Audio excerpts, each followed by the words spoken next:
diritto di lavorare, i diritti di lavoratori e lavoratrici. Che cos'è un diritto?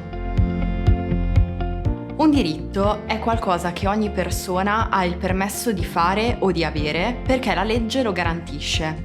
Anche come lavoratori avete dei diritti, ovvero delle cose che secondo la legge il datore di lavoro vi deve garantire perché sono essenziali per voi. Questo perché il lavoro non è un favore che il datore di lavoro vi concede.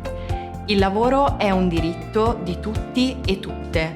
Ogni persona ha il diritto di lavorare. Quali sono quindi i principali diritti di lavoratori e lavoratrici? I principali diritti di lavoratori e lavoratrici sono: diritto alla retribuzione del proprio lavoro, diritto al riposo, alle ferie e alla malattia retribuita, diritto alla salute e alla sicurezza sul luogo di lavoro e allo svolgimento di mansioni uguali o analoghe a quelle previste dal contratto, diritto al versamento dei contributi per costruire le misure di previdenza sociale, diritto al trattamento dignitoso.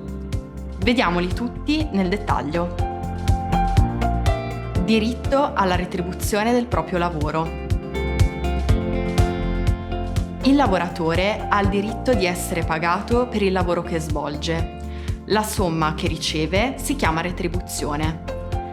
La retribuzione deve essere proporzionale alla quantità di lavoro prestato. Per esempio, se lavori 8 ore al giorno, devi essere pagato per tutte e 8 le ore in cui hai lavorato. La retribuzione, inoltre, non può scendere al di sotto di certi limiti che normalmente sono definiti dai contratti collettivi nazionali del lavoro, che sono dei documenti che contengono le regole definite insieme dalle associazioni dei lavoratori e da quelle dei datori di lavoro, in base alle quali deve essere organizzato il rapporto di lavoro. La retribuzione deve essere corrisposta attraverso un pagamento tracciabile e non deve essere restituita, neanche in parte, al datore di lavoro. Il lavoratore ha anche diritto a una busta paga, che spiega quanto hai guadagnato e quali eventuali somme sono state trattenute per il pagamento delle tasse e dei contributi. Diritto al riposo, alle ferie e alla malattia retribuite.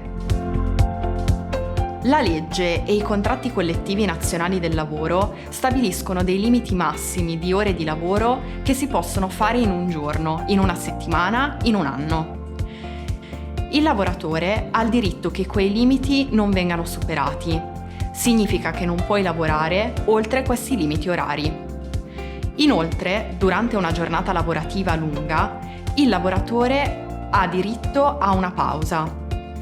È obbligatorio non lavorare per almeno un giorno alla settimana. Tra un turno di lavoro e quello successivo deve esserci un periodo di riposo di almeno 11 ore consecutive. Infine, hai diritto alle ferie, cioè a dei giorni di riposo in più rispetto a quello garantito almeno una volta alla settimana. Le ferie devono essere retribuite. Diritto alla salute e alla sicurezza sul luogo di lavoro e allo svolgimento delle mansioni previste da contratto. Il lavoratore ha il diritto di essere informato rispetto ai rischi che può correre sul luogo di lavoro e di ricevere degli strumenti di protezione contro quei particolari rischi. È compito del datore di lavoro fornire gratuitamente sia le informazioni necessarie attraverso un corso specifico che gli strumenti di protezione. Gli strumenti di protezione dedicati al lavoratore vengono spesso chiamati DPI, che sta per dispositivo di protezione individuale. La salute del lavoratore non è solo la prevenzione delle malattie e degli infortuni, ma anche la garanzia di un ambiente di lavoro che non ti porti stress e che le attività che svolgi siano coerenti a quelle indicate dal contratto. Se hai subito un infortunio sul lavoro, anche se non hai un contratto di lavoro o sei sul territorio italiano senza validi documenti, hai diritto alla tutela garantita dall'INAIL, l'Istituto Nazionale dell'Assicurazione contro gli infortuni sul lavoro, presente in tutte le province italiane. I suoi sportelli e ambulatori sono aperti tutte le mattine. fatti accompagnare o vai al pronto soccorso dell'ospedale per avere le cure opportune. Oppure, se ce l'hai, vai dal tuo medico di base. Ti consegneranno un certificato medico che dovrai portare all'INAIL per avere la tutela e il riconoscimento dell'infortunio. Per un infortunio sul lavoro con prognosi superiore a 3 giorni, oltre quello dell'evento, hai diritto a percepire un'indennità economica temporanea fino a guarigione. In caso di infortunio sul lavoro mortale, i superstiti hanno diritto alle prestazioni economiche. Diritto al versamento dei contributi per costruire le misure di previdenza sociale. La legge individua delle particolari situazioni di bisogno in cui il lavoratore può venire a trovarsi e fornisce degli strumenti che lo tutelano in quelle determinate occasioni. In caso di malattia, infortunio sul lavoro o malattia professionale e quando diventi genitore, hai il diritto di non andare al lavoro per un certo periodo di tempo e di ricevere comunque la retribuzione o un'indennità che ti permetta di mantenerti. Quando diventi troppo anziano per poter lavorare, hai invece il diritto a smettere di lavorare e comunque ricevere un'indennità. Infine, se perdi il lavoro, hai il diritto di ricevere un'indennità per un certo periodo di tempo mentre cerchi una nuova occupazione. Per poter usufruire di tutti questi strumenti è necessario che tu abbia certi criteri e assolva a una serie di obblighi che dipendono entrambi dallo strumento che intendi utilizzare. Per esempio, per usufruire dell'indennità di disoccupazione è importante che non sia stato tu a dare le dimissioni, ma che sia stato il datore di lavoro a licenziarti oppure che ti sia semplicemente scaduto un contratto a tempo determinato. È poi fondamentale che il datore di lavoro paghi per tuo conto i contributi agli enti previdenziali preposti dallo Stato.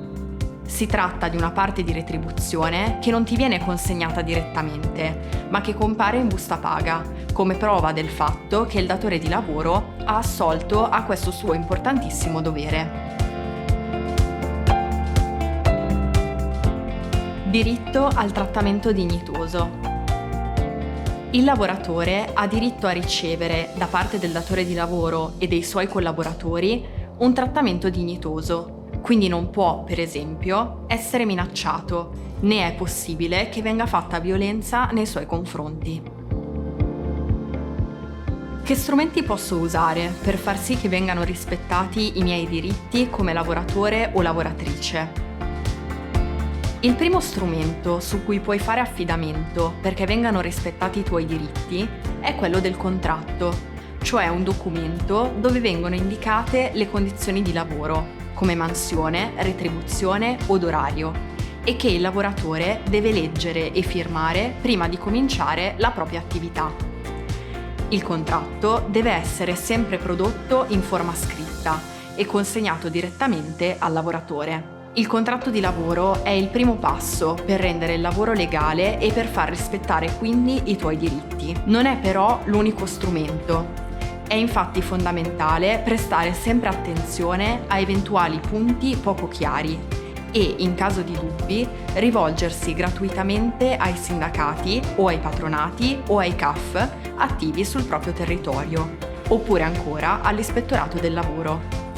Se hai bisogno di informazioni sul servizio più adatto, puoi contattare il numero verde 800 290 290, un numero gratuito, attivo 24 ore su 24, che garantisce l'anonimato, mette a disposizione la mediazione linguistica e offre informazioni sulle possibilità di aiuto e assistenza e mettendo in contatto con i servizi socioassistenziali territoriali.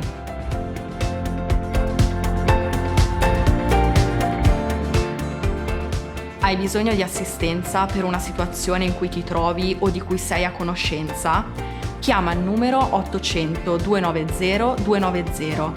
Gli operatori potranno indirizzarti al servizio più adatto alle tue esigenze.